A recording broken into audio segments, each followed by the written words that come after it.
So here, guys, we have one of our permanent, spots. This is where at our summer garden. Right now, we have in our fall crop. And it makes my job being a farmer a lot easier, right? I mean, so it makes sense. So awesome varieties for North was I saw all of the commercial varieties of apples in the grocery store, and I said, wow, it would be great to grow those here on our farm. But the thing is, all of those commercial varieties of apples, they're not native here from North Carolina, okay? Either they're up in different varieties. So that's 145 apple trees right there, okay? But guess what? All of these apple trees, mini trees, you've never heard of before. They're not your commercial variety that you would find in the grocery store. But guess what? They do awesome. They do well for North Carolina. A lot of potential to do a lot of good here, and we're just scratching at the surface. Another down, turn into natural compost. We added all around our trees, added all around our blueberries, and it adds so much organic matter back, adds so much biodiversity. It invites in so many microorganisms, also worms. We have a long list of countless volunteers. Everyone that came out yesterday, the 100 or so people that came out, the 400 people that came out the previous weekend, everyone came and worked extremely hard from the goodness of their hearts. All right. And then afterwards, you know what they said? Thank you, Farmer Brown, for allowing us to come out and help your harvest. And I'm like, really? I'm like, no. Thank you. Okay. But even with this farm here, I mean, it's just you. I mean, do you it's myself and my family. So we have 8 children. Okay. All right. Now that's where a lot of farms cheated back in the day. All right.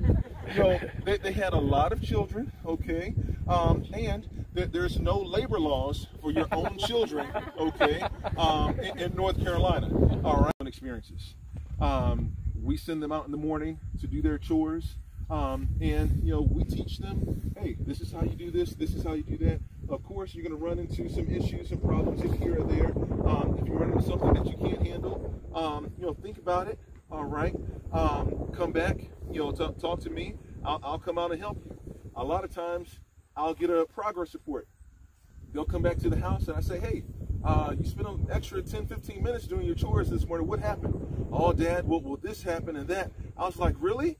He was like, yeah, but I thought about it and I did this. And I'm like, wow, I hadn't even thought of that. All right. But the critical thinking and the problem solving, like just the hands-on, all the things that, are limited in the classroom, out here, it's hands-on every single day. Literally everything that you do, these 2 things right here, all right, your hands on every single day. And guess what? Farm life gives me hope for our future, okay? A lot of times when we say, common sense, common sense is dead, all right? Like what happened to common sense? But guess what? Out here on the farm, you have to learn how to grow, adjust, adapt, improvise. All right, we're working with nature.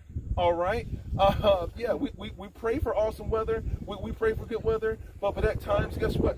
We're out here in these elements, and we just don't know what we're going to get. And farmers are the most resilient people in the whole wide world. And I'm thankful that my family lives on a farm. All right. Homeschool?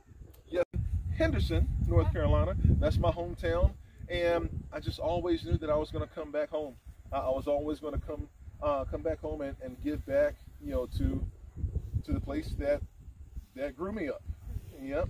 And it's one of those things. You hear the cliche, oh, when you make it big, are you going to forget about home? You're going to forget about us. And I'm like, no. I just always knew I was coming back home. North Carolina is home. Yep. That's pretty neat. So look, everybody looks at the big strong football player, all right, like he's the one getting it done. No, all right. Mama's the one that's getting it done, all right.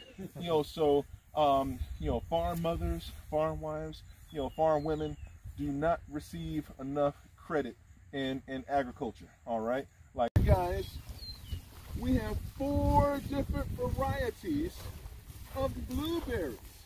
Okay, when we put them in, these were 2-year plants. Right now, this is their 3rd year, and they are loving this soil right here.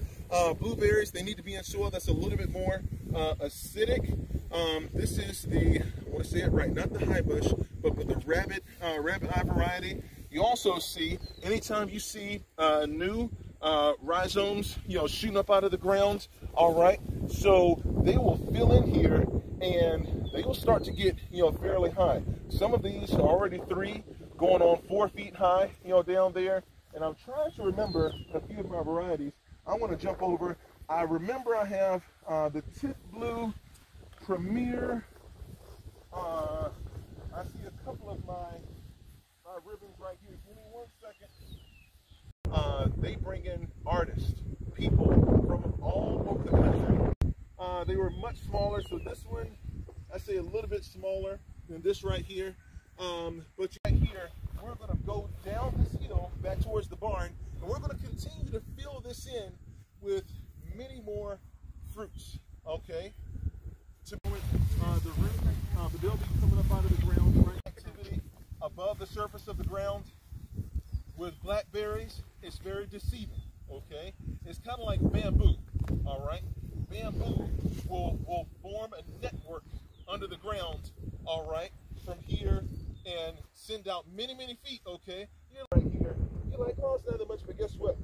I promise you, it would have sent roots all over. And of course, next year, this one plant will probably send up plants here, there, several feet away. And into this and baby this plant. No, I want something that's going to work hard and going to produce an awesome harvest every single year, okay? And that's what these blackberries are going to do. So now, okay, so we planted 400 strawberry plants. Is that right, dear? Mm-hmm. And how many different varieties? 4 different varieties. 4 different varieties. All right. And so, yeah.